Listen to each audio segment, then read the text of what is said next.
Hi, and welcome back to HSP Connection. This is where we share our stories, insights, and strategies to help fellow highly sensitive people navigate their own path to living a fulfilling and meaningful life. We're on a mission to reclaim the word sensitive and help the world see the strength in sensitivity. Now, anybody who's watching on YouTube will see that I'm here on my own, not on my own, but there's no Robbie today. Today is just me. I'm Philippa Robinson, and I have with me my wonderful guest, Nina Khoo. Nina, welcome to the podcast. Thank you so much, Philippa. I'm delighted to be here. Well, it's great to have you here. Now, you are a sensitive leadership coach. Awesome. We're going to talk a little bit about that. We're going to talk a lot about that in a moment. But I wondered first if you could start off just by telling us a little bit more about yourself so that the listeners kind of know a bit more about who you are. And perhaps tell us, if you want to, about how you discovered you were highly sensitive. I'd love to do that. So this is how I discovered I was highly sensitive. Frustrated cries wind their way down the stairs to assail me. My shoulders tense, rising 2 inches to greet my ears. I sigh, my heart dropping with my out-breath. 8:30 a.m. Monday, a school day. Not again, flashes through my mind. My chest tightening, irritation snapping at my heels. I climb the stairs to my daughter's bedroom, hearing the cries grow louder with each step I take. On the floor of the bedroom, a writhing, tantruming mess is playing out. Small hands claw to strip off socks and pull at her dress collar as my daughter screams in anger. My desperate pleas to keep her uniform on, falling on deaf ears as the shrieks rise to a crescendo. My ears ring and blood pressure rises. 1,000 thoughts whiz through my head like a swarm of angry bees. What have I done wrong?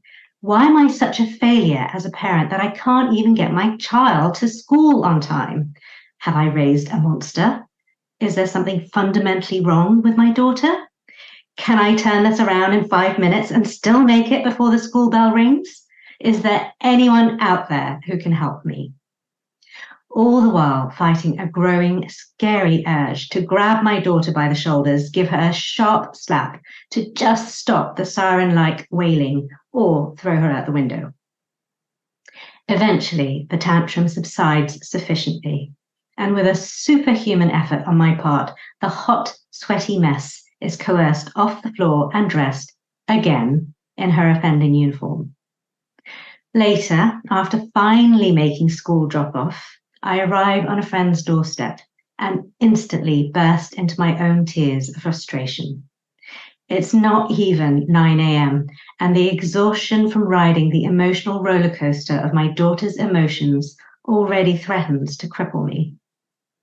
Inside, over a cup of soothing tea, my friend hands me a book, The Highly Sensitive Child by Dr. Elaine Aron, and says, I think you need to read this.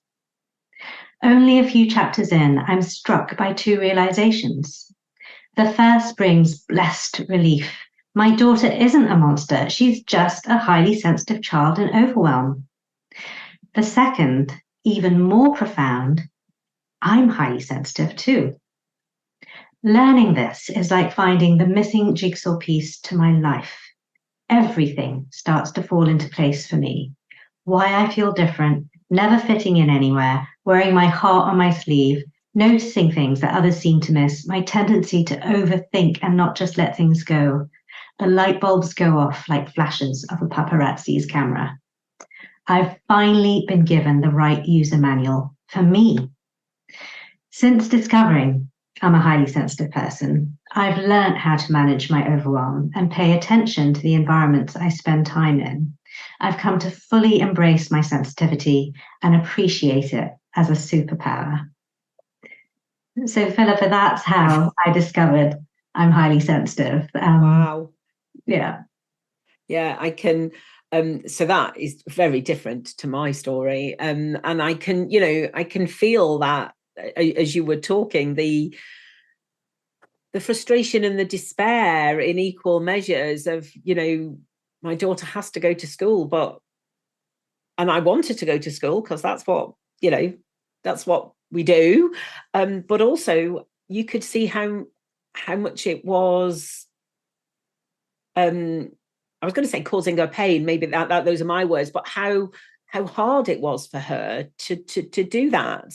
Yeah. And as parents, I'm sure there are plenty of people listening who can really appreciate that, being in that position with our children where something is expected of them and we want them to do that because most of us are kind of doing what is expected, but also what is expected is really not working, is really not the right thing for our child, and we're caught in the middle going, what are we going to do?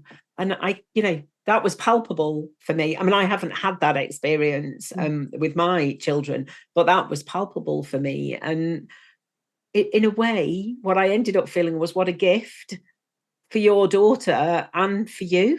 It absolutely was. They say the universe works in mysterious ways. Everything happens for a reason. I do believe that. Yeah. And if I hadn't had that experience, even though, oh my God, it was so hard at the time, I would never have come across, I would never have known that I was highly sensitive. Yeah. And the irony is I've studied psychology, I've done years of personal development work, and I had never come across the trait.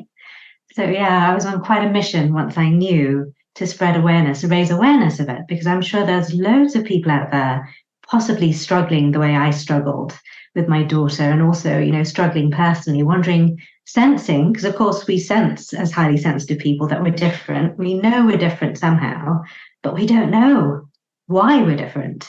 Yeah. And so hopefully we can reach lots of people so that they actually know there's a reason. Exactly. And that's exactly why Robbie and I have this podcast, because we want to raise awareness, because I'd never even heard of it. Robbie had heard of it. I had never even heard of it until I discovered it and realized it was me. Like, it's not something that I'd heard of in the past. I'd never even thought of myself as sensitive. When I decided I was and started telling a few people, a lot of my old friends going, yeah, of course you are. But I think what they meant by that was that I take things really personally. I think that's what they meant, that I care a bit too much. And I know those are, going off on a little tangent already, I know those are those behaviours I'm describing come from the inherent, aspects of the trait. But I think they're seen as something different in society as in general. That is definitely the sort of, if anybody had said that to me, you take things too personally, it would have come with that, and you need to toughen up a little bit, which is something that a lot of sensitive people will hear over the years. I didn't hear that because I kept my sensitivity very, it was pretty frozen, to be honest. So I had a very good mask that hid my sensitivity.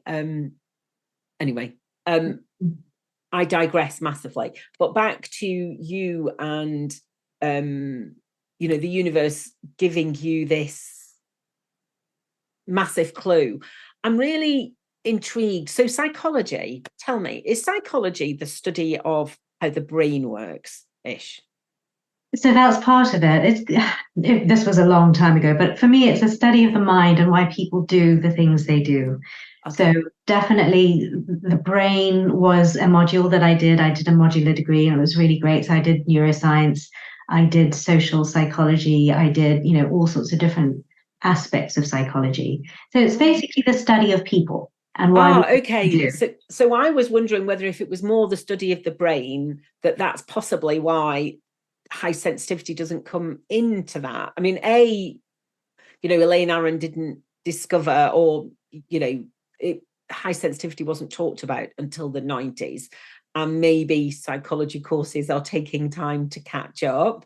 But it's really interesting that you said you studied psychology, and I did wonder if it was about the brain. Maybe that made sense, because a lot of what I consider high sensitivity to be about is about what goes on in our body. Well, interestingly, it's that the highly sensitive brain has been shown through fMRI studies to take in more information and process it more deeply. Yeah. So really, it is partly the brain, but also along with that, we have our highly responsive nervous systems. Yes. So my work very much stems from these two differences that highly sensitive people have. It's our brains and our highly responsive nervous systems. So I could sort of say we are wired differently physiologically, which we are. And then from that comes all the other things, the depth of processing. So what you were saying earlier, I don't think was going off on a tangent at all, but it's like, rather than you think too much, it's like, I think deeply. I think deeply. It's a lovely reframe, but we don't know to say that, because we don't know that's what we're doing, because we don't realize not everybody does what we do. And that's an interesting thing. Yeah, it really is, isn't it? It was a huge awakening for me when I realized that the way that I experience the world, really, the way I experience my life is not the same way that everybody else experiences it. And for me, that was key to understanding that actually I'm not broken, because I thought I was broken and everybody else was dealing with things a lot better than I was. And it turns out that no, I'm surrounded by a lot of not sensitive people or non-highly sensitive people who are actually having a very different experience to me. I think I was hoping that there was perhaps a reason why psychology hadn't caught, but I just think maybe it's not caught up. And it's really interesting because I have a friend, I've got quite a few friends who are therapists, but one in particular who I talk to a lot, and she'd never heard of high sensitivity or HSP or, sensory processing sensitivity. And since she's been listening to this podcast, and since, understanding what I've been talking about, she's realized she's highly sensitive. And she's been talking to a lot of her therapist and counselor, friends who, there are a large proportion of people in that line of work who are highly sensitive, because as highly sensitive people, we are drawn to caring professions because we're really good at it. Absolutely. We do need to manage our energy, but I'm just really intrigued that areas, sectors, industries, whatever we want to call them, that I thought would know about sensory processing sensitivity or, being an HSP, just don't. So it's even more important that we're having this conversation. Absolutely. And, you've pinpointed something that it scares me, that a lot of therapists don't know about the trait. And so I suspect a lot of people are being misdiagnosed. And that is a problem, especially if they're medicated, because of course, if we're highly sensitive, the typical doses of medication is based around that, your standard man, isn't it? The 5'10", whatever his weight is. So if you're a woman, even who's not highly sensitive, who doesn't fill those criteria, the dosage is going to be too much for you. But then you factor into the equation someone like me, who's like a 5'2 3/4" highly sensitive woman, the dosages will be minute to have the same effect. So it's something that does concern me, that not more therapists are aware of the highly sensitive trait. Yeah, and therapists can't prescribe either. So clinicians generally could do with being a bit more informed about that, and generally the world. So that's why we're here having this conversation. And I do just want to note that 5'2 3/4. Not 5'2", but 5'2 3/4. It's very important. It is. It absolutely is. I know. So so you found out you were highly sensitive, and how long ago was that? This was about 7, 8 years ago now. Okay. So give us a little walk through discovering that, what you were doing at the time, and how you got to where you are now, if that's okay. Yeah, of course. So what I was doing at the time, so I was drowning in parenthood, dealing with sleepless nights and tantruming children who didn't want to go to school, but also trying to pick up my coaching business. So I studied neurolinguistic programming about 20 years ago now, and then I've coached ever since. So, but obviously obviously some people would be able to do it, but I couldn't. When I had children, that sort of fell by the wayside a bit, and then I was starting to pick that back up. So I've coached for a long time, just general NLP coaching, although I've done lots of different things, clean language, symbolic modeling, I've dabbled in shamanism, all sorts of things. But when I discovered my daughter was highly sensitive and that I was highly sensitive, my friend who gave me Dr. Elaine Aron's book and we both have highly sensitive children, and we realized, goodness, if we're struggling and we weren't aware, there must be so many parents out there in similar situations. So we actually ran some workshops and courses to raise awareness for parents and carers of highly sensitive children. And we actually went into one of the nurseries in the county that we're in and did a bit of training for them and their staff and the parents, which was really well received.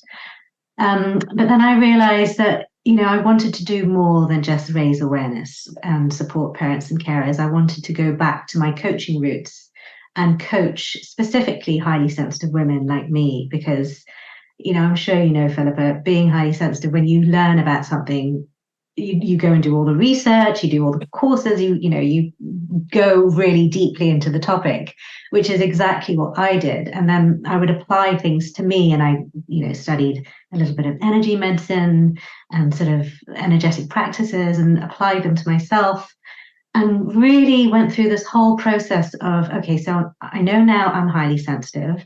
This is what I need to do, that I need to really take care of myself. Self-care is crucial. I need to pay attention to my environment. I need to look at boundaries. I need to look at my limiting beliefs. And so I did all of these things. And then I thought, do you know what? I want to share this process because it's helped me so much with other highly sensitive women. So then I focused on coaching highly sensitive women. And then I guess as a natural progression, I then stepped further into, I suppose, being willing to put myself out there, being more visible, making myself more vulnerable, which of course is the antithesis of what a highly sensitive person wants to do, being visible and vulnerable. But I realized that I needed to do that to really raise awareness of the trait, much as you're doing, to make a difference. Because, as highly sensitive people, we want to make a difference. And I've noticed, I look at what's going on in the world and it really upsets me. And I look at the patriarchal society we've been in, and that really upsets me.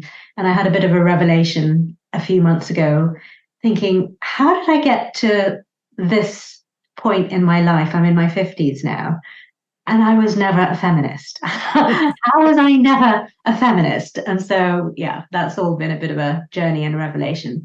But where I am now, and I'll stop waffling, is I support sensitive women to step into positions of leadership.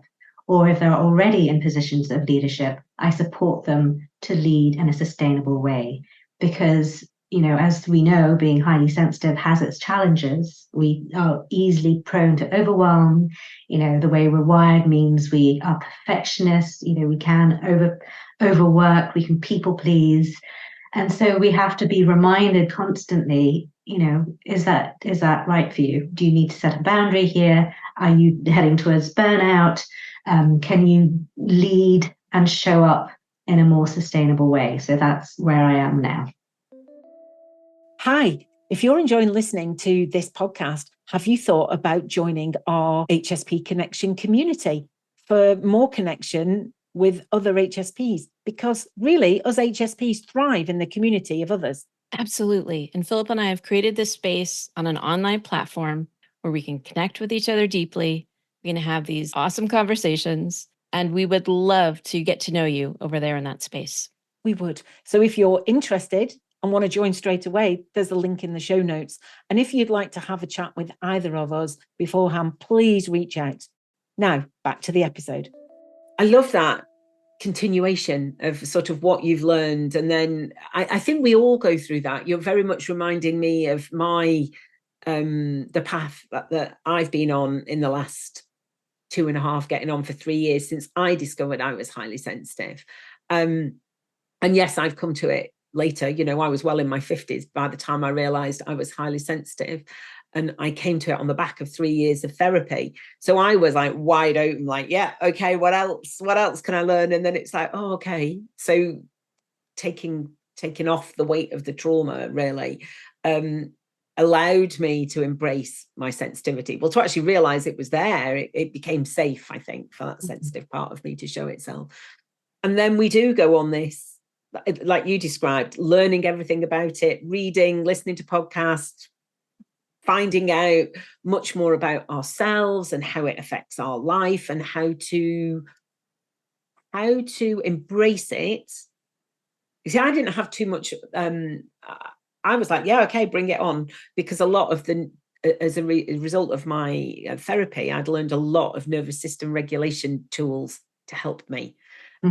So those were really helping the sensitive part of me, because it was the sensitive part of me that had actually had a really tough time during, my childhood. It's all linked, and we go on a deep dive into that, I think, don't we? And to help ourselves, to really help ourselves function better with the new knowledge that we've got. And then, like you, I had this desire to do something to help other people, because I figured if I'd not known any of that, there must be a lot of other people, women, but a lot of other people who didn't know about high sensitivity. When I was a lawyer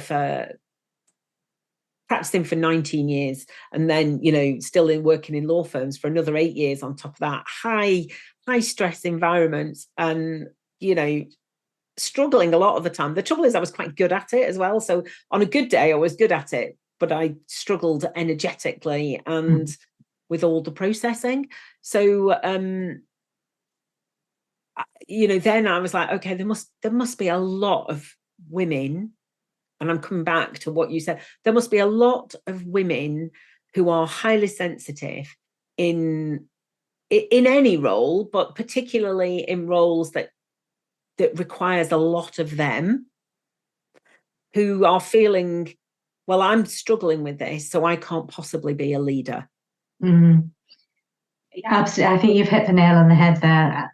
I've spoken to so many women who have been in great positions, much like you, in law for 17, 20 years, but have come out of the profession because they were, we tend to be so conscientious as highly sensitive people that we do then tend towards burnout, or it becomes too much and we can't cope anymore. And for our own sake, for our sanity, for our health, we have to step away from the corporate roles. And I've spoken to so many women who have done this, and it strikes me that there is it's just such a loss for companies, because they are losing some of their best people. And I myself, I think I mentioned that I studied law and nearly went down the law route, and I thank my lucky stars that I didn't, because I know I would have just burnt out and been completely overwhelmed. But I did find my way somehow into a corporate role for about 4 or 5 years. And of all places, I ended up in the debt derivatives technology department of a very big investment bank. Wow. So you can imagine it was very masculine, very male, very testosterone, goodness, it was quite ironic, actually. And I kind of left there 4 or 5 years later, screaming and shrieking, going, oh no, voluntary redundancy came on the cards. My hand shot up because I was about to leave anyway. I booked my round the world ticket. So it coincided beautifully. Yeah, lovely. But it was a struggle, and I've experienced being in corporate environments and being highly sensitive and not knowing I was highly sensitive, and sort of sitting in boardroom meetings, hearing, it's like, this project has a deadline. We need to deliver it on this date. And I'd be sitting there listening to all the updates thinking, there's no way they're going to hit that date. And why can nobody else see that? Yeah. And thinking, is there something wrong with me? Am I crazy? But it was this highly sensitive ability to see small things that others people miss and relate them to the big picture. And if I'd known that at the time, oh my goodness, I could have really progressed. And if I'd had support being a sensitive person in a workplace, I would have progressed, I think. So, which is kind of what I'm quite passionate about now. So I've resisted going back into corporate because I had such a horrible time there. And I've wanted to then work individually with highly sensitive female entrepreneurs, which I still do. But there is this calling now, it's almost like my soul is telling me, right, now you've healed sufficiently, you need to get back into corporate, because I want to support women in corporate roles, because that's the only way the cultures will be changed in corporations. If more highly sensitive women step into those positions of leadership, thrive in positions of leadership, and make the changes from the top down. Oh, I'm feeling quite emotional listening to you talk about that, because I totally agree with you. And you mentioned earlier about the patriarchy and how did we get to this age and not be a feminist. I had a similar, and a lot of that is around what does it mean to be a feminist, and that's not really a conversation for now. We could have another conversation about that. I wouldn't profess to be an expert on talking about feminism, but I do remember a few years ago, and I've got sons, so I don't have daughters, and I think I probably might have got there a little bit earlier if I had daughters, because I would be seeing things through their eyes a little bit, I feel. But when my oldest, his girlfriend comes round, and I like, suck up that feminine energy, it's great. And we talk about things around the dinner table when she's there that we wouldn't talk about, really, not because I don't want to talk about them, but because I kind of need an ally. And we are allies for each other, and we try and help the men in this household see things differently. She's highly sensitive as well, which helps, because she came to me and said, I need to talk to you, I've been listening to your podcast, I'm highly sensitive too, which is incredible. So that's really lovely. But so the feminine, so I think there is real intersection actually between feminism, hatred of the patriarchy, and discovering you're highly sensitive, because it's like those, I think, if you do want to be a woman in this world who has a voice and who plays a part and, has that leadership role, it's hard. It's hard, really, with the way the patriarchy works, because they're trying to keep us down. And when you've got your high sensitivity, it's like, it feels like it's more of a battle, but it doesn't need to be. And that's where you come in. And it's not about being like a man. It's about leading as a highly sensitive woman, embracing your femininity or your feminine energy, embracing your high sensitivity, and seeing the strength in all that. Absolutely. I couldn't have said it better, Philippa, but yeah, absolutely that. And I think, the feminism part it's fascinating. But it's a highly sensitive sense of justice, of what is right and wrong, which is being so trampled on. You're faced with the patriarchy, when you're faced with a wall of men who are mansplaining, or, they're stealing your ideas, and, all the things that can and do happen. Yeah, absolutely. So I wonder, I suspect a lot of the suffragettes were probably highly sensitive. Yes. Because we care so deeply, and like Dr. Elaine Aron and many of the scientists who have researched the highly sensitive trait, they've shown that sensitivity has, it's here for a reason. They've found it in over 100 different animal species, including humans. And it's the role of the highly sensitive portion of the population, I'm sure you know, to keep ourselves and the rest of the species safe. And I believe at this point in our time in the world, our role as sensitive women is not to be the royal advisors, or to do that as well as Dr. Elaine Aron advises, but rather than whispering in the ear in the background, telling the non-highly sensitive leaders what to do, we do need to step into the limelight ourselves, or step to the front and lead ourselves. I think it is time. It's not enough to just be the advisor. We need to actually be visible, overcome our innate need to hide, and really be visible and speak up, because I really believe it's the only way we are going to create change. I totally agree. And it's time. Yes. It's time. And I think there are enough people who are willing to, I think there are becoming more people who are willing to speak up. Two of us here for a start. And there is a lot, there's a lot more than just us two. But also I think things are changing, and people are non-sensitive people are more willing to listen and to understand that there is something there that is good for everybody. So why wouldn't you listen? When I was still in the previous job that I left, when I was in the middle of my last breakdown and burnout and middle of my therapy and everything, but in that role, I vividly remember sitting around a boardroom table with the three main players in that firm, and they were talking about this thing that they were going to develop, this app they were going to develop, and I was listening to them, and I was sitting there thinking, I can't see that this is going to work. Who on earth is going to pay for this? Because I wouldn't. And the risk that they're trying to cover off by using this is their risk, but they want other people to pay for it. And it's like, I just couldn't see how it was going to work.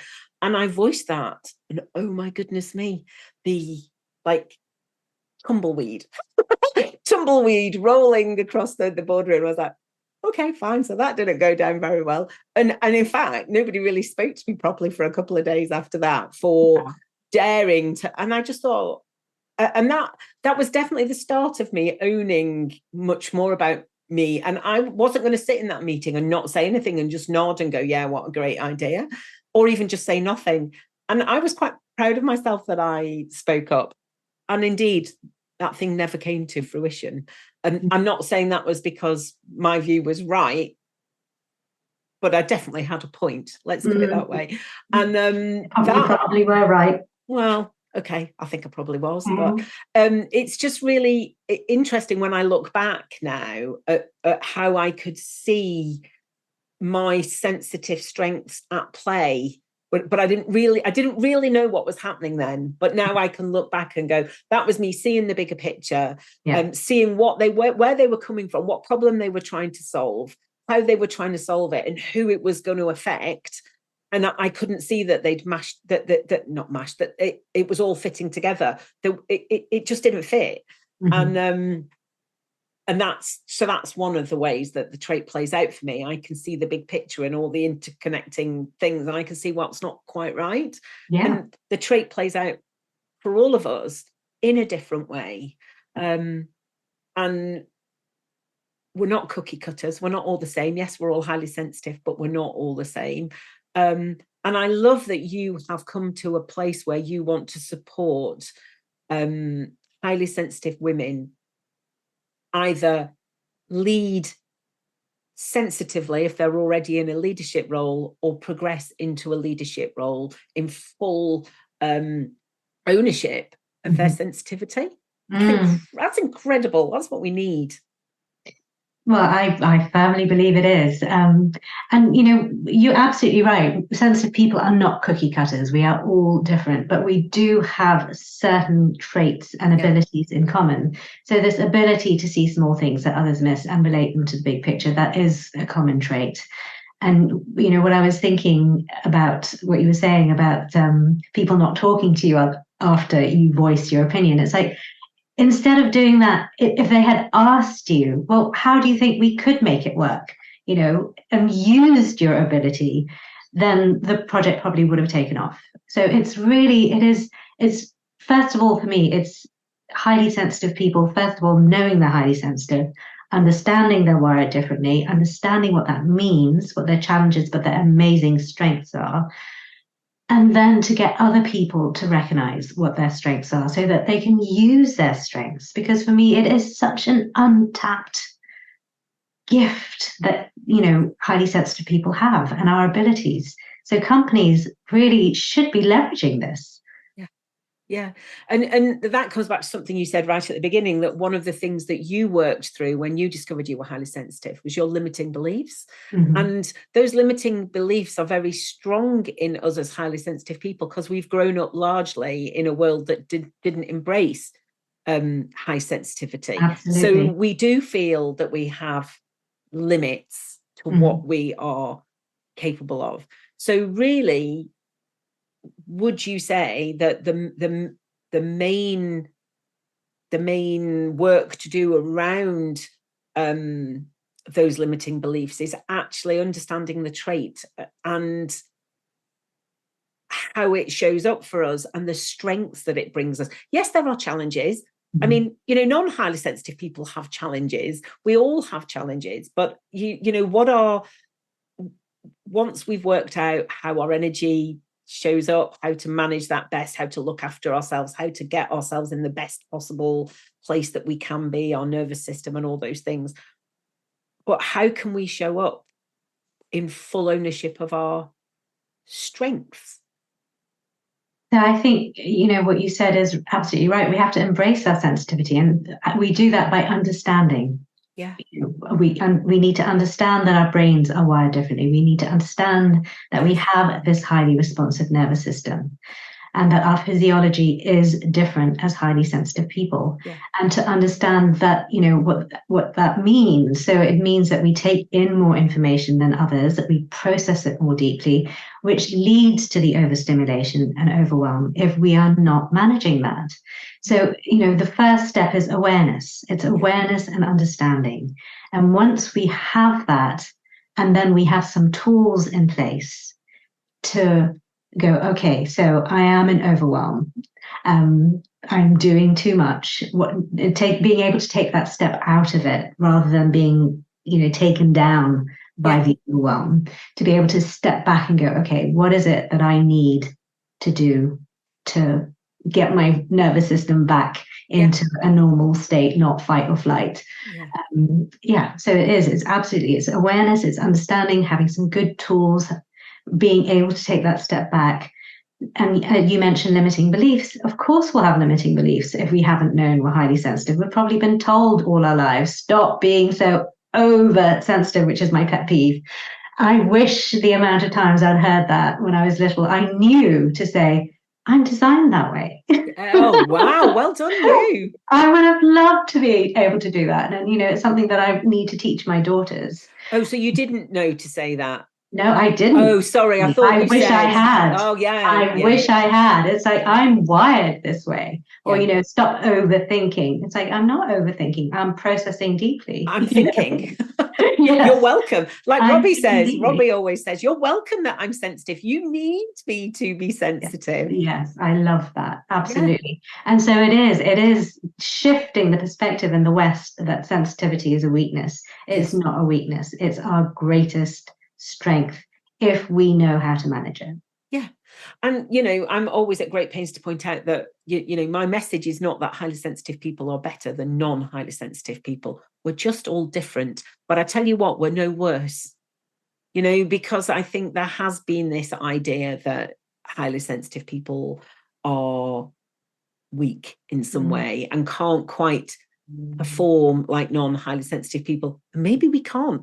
And that's not a bad thing, because I tell you what, the non-highly sensitive people are having a tough time with the way they're expecting themselves and others to perform. So I think it's going to be highly sensitive people that lead this revolution for us to actually just live life a different way. I love that. I think that's so true. And, this has been in my mind from something you said earlier. It's like, if the world was designed to support highly sensitive people, and the environments were designed to support highly sensitive people, it would be amazing for everybody, not just us, but the non-highly sensitive people as well. It's the typical thing. The sensitive population are the canaries in the coal mine. We respond to things first. We react to things first. And if things are changed to make, the environments are changed and the situation is changed to make us thrive, everybody thrives. So yes, it's a win-win for everyone, and this is what we need to share with the non-highly sensitive population, so they recognize that. And I love what you said. I think you're absolutely right. It is the highly sensitive people who will lead the change, so that the world and the world of work, the world, our society just works better for everybody. Yeah.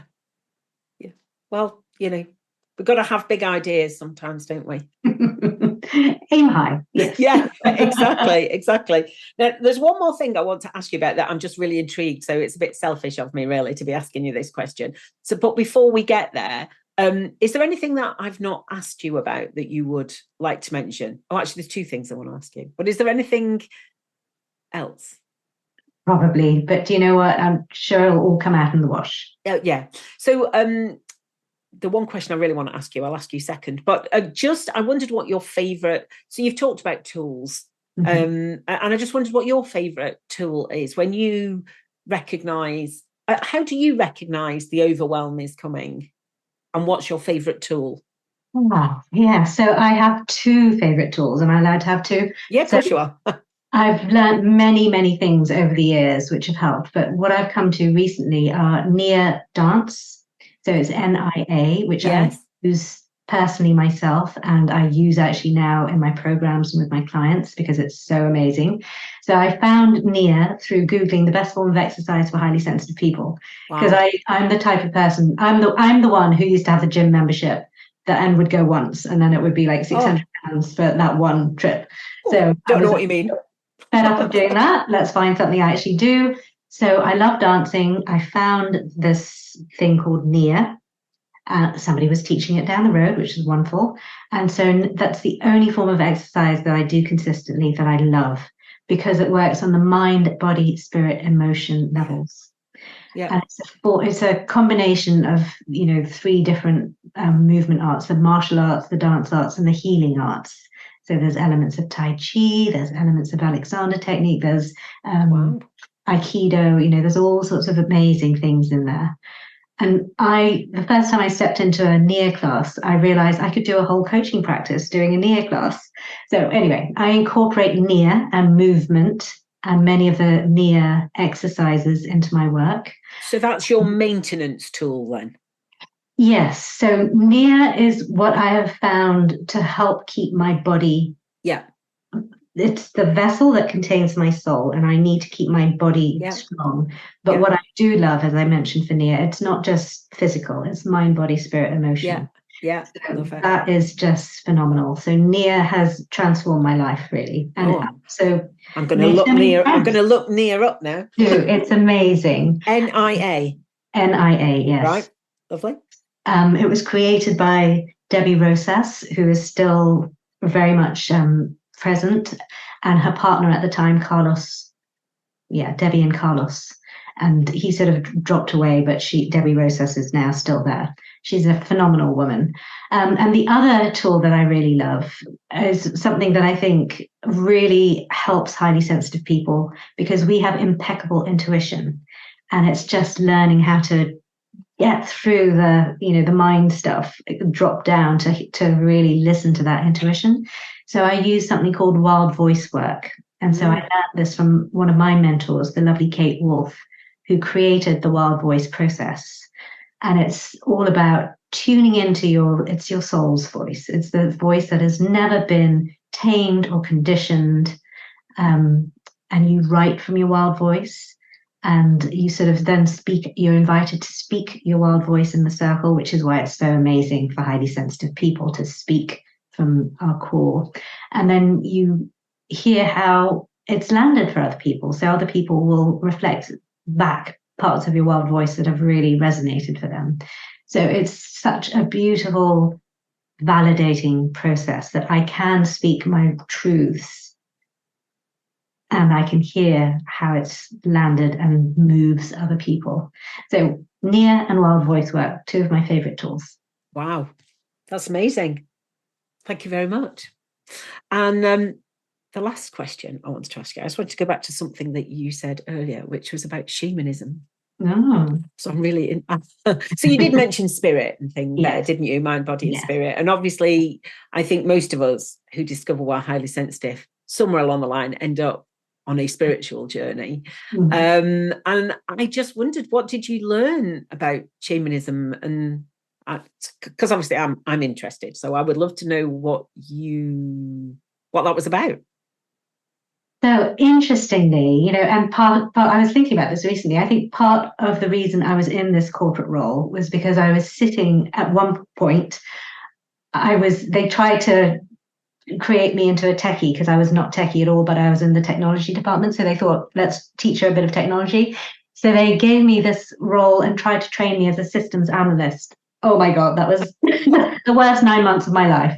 Did not work for me at all. But the beautiful thing was I sat across from this amazing female technologist. She had the most gorgeous long fingernails, and I don't know how she managed, because all I could hear all day was this clack, clack, clack, clack, clack, as she typed really fast. Immaculate long nails. But she was this incredible technologist, but she had booked herself onto a shamanism course one weekend, but couldn't go. So she offered the place to me, which was so lovely. And I think this was my 9 months of hell in systems analysis, was for this reason. For that, yeah. And so I rocked up to this course over the weekend, and oh my goodness, that was the beginning of my personal development journey. I loved it. So what I really learned from shamanism was, so many things, but what has stayed with me is the connection with nature, the ability to tune into your intuition, the ability to walk in different realities, to sort of go into the lower world, go into the upper world. So it's basically, for me, it's very quantum. You talked about spirituality. I see it very much in a quantum sense. I love the idea that there is so much around us that we cannot perceive through our normal senses, that we have to open our minds. And this is why I love Nia and wild voice work, because they are both legal ways of really connecting to this something bigger, this ability that we have as highly sensitive people to do more easily. I believe everybody can do it, but I believe we can do it more easily than others because of the way we're wired. And so that is what shamanism gave me, was this mind-blowing opening to other realities, and that you can get answers and intuitions and really just learn how to tune into that something bigger. Wow. That's a really good start for you to then learn more about high sensitivity in a way. Is it? I mean, that's how it feels to me, as you talking about it. Would you say that was actually true for you? Perhaps that was paving the way, but for me, yes, you mentioned spirituality. For me, energy, spirituality, the quantum field, it's that place of possibility. Yeah. That's very much where I come from, that's why I love, it's such a cliche, but empowering, helping sensitive women to step into these positions of leadership, to really understand and see that anything truly is possible. Yeah. That we can make a difference. Yeah. And that we have to be willing to just open our minds to go there. Oh, get it all. Yeah. And that's sort of, I feel like that's my I don't know, maybe what you would call my wild voice. That's when, when I start talking about this sort of thing, that's the part of me that comes from, I think. Yeah. Because it's not a way that I've been brought up to speak or think, or let alone be, it's really interesting how it's in there. Well, I think especially as your years as a lawyer, I mean, that probably was the last thing you were encouraged to do. Exactly. But it is really interesting, because I do think when you were talking about justice, I wasn't anything to do with justice. I was just a transactional lawyer. But I do think partly my decision to go into the law, there were lots of elements going on, but one of them probably was something to do with justice, I think. And that would have come from the sensitive part of me, which I didn't even know existed at the time. So that's another little nugget that you've given me of perhaps my backstory and how it all came together. So thank you. It's been a joy talking to you today. We've sort of gone all over the place. I loved it. Thank you. And for me. Thank you for having me on. It's been such a pleasure to talk to you. Yeah, this has been a real pleasure. I really appreciate you giving us your time and sharing your story and your insight and your passion for helping, women step into roles of sensitive leadership or sensitive women stepping into roles of leadership. I just, your passion for this is really clear. So thank you so much for coming and sharing it with us. It's been my absolute pleasure. Okay. So for now, it's bye from me and it's bye from Nina. Bye.